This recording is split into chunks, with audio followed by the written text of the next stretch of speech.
গ্রীষ্মের রসালো ফল তরমুজ। এতদিন রাজ্যের উৎপাদিত তরমুজ বাজারের চাহিদার একটা অংশ মেটাত, কিন্তু তরমুজের উৎপাদন রাজ্যে এখন তলানিতে। এবছর রাজ্যে তরমুজের চাহিদা মেটাচ্ছে বহিরাজ্য।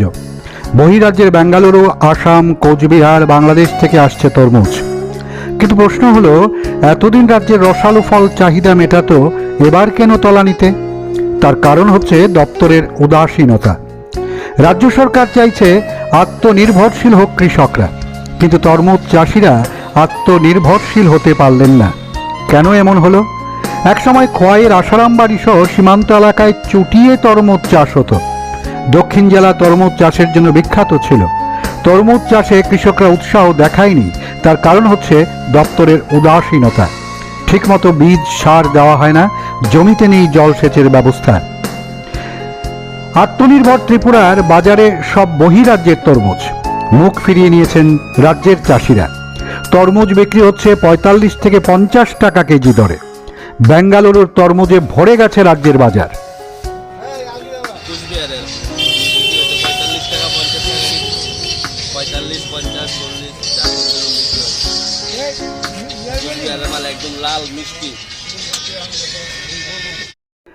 একটা সময় রাজ্যে প্রচুর তরমুজ উৎপাদিত হতো, কিন্তু এখন আর তেমনভাবে তরমুজ চাষ হয় না। শহরের ব্যবসায়ীরা বহিরাজ্য থেকে তরমুজ আমদানি করেন।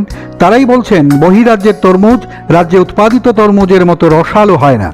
আত্মনির্ভর ত্রিপুরার চাষিরা কেন তরমুজ উৎপাদন কমিয়ে দিয়েছেন, এটাই প্রশ্ন। দপ্তরের আধিকারিকদের বক্তব্য হচ্ছে, চাষিদের মধ্যে নাকি উৎসাহ কমেছে। দপ্তর নাকি সাহায্য করছে, কিন্তু চাষিদের বক্তব্য কোনো সাহায্যই নেই। দপ্তর থেকে যোগাযোগ করা হয়নি চাষিদের সাথে। বেঙ্গালুরু থেকে এখানে আসছে।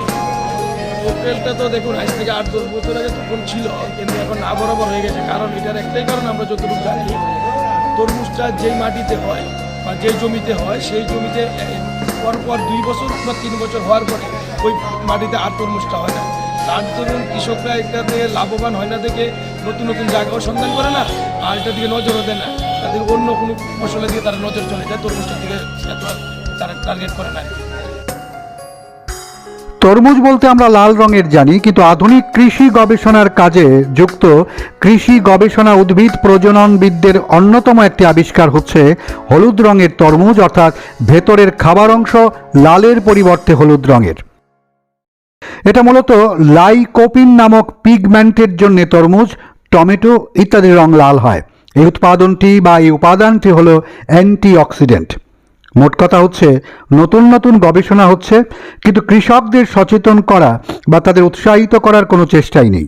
এটাই হচ্ছে আত্মনির্ভরশীল ত্রিপুরা।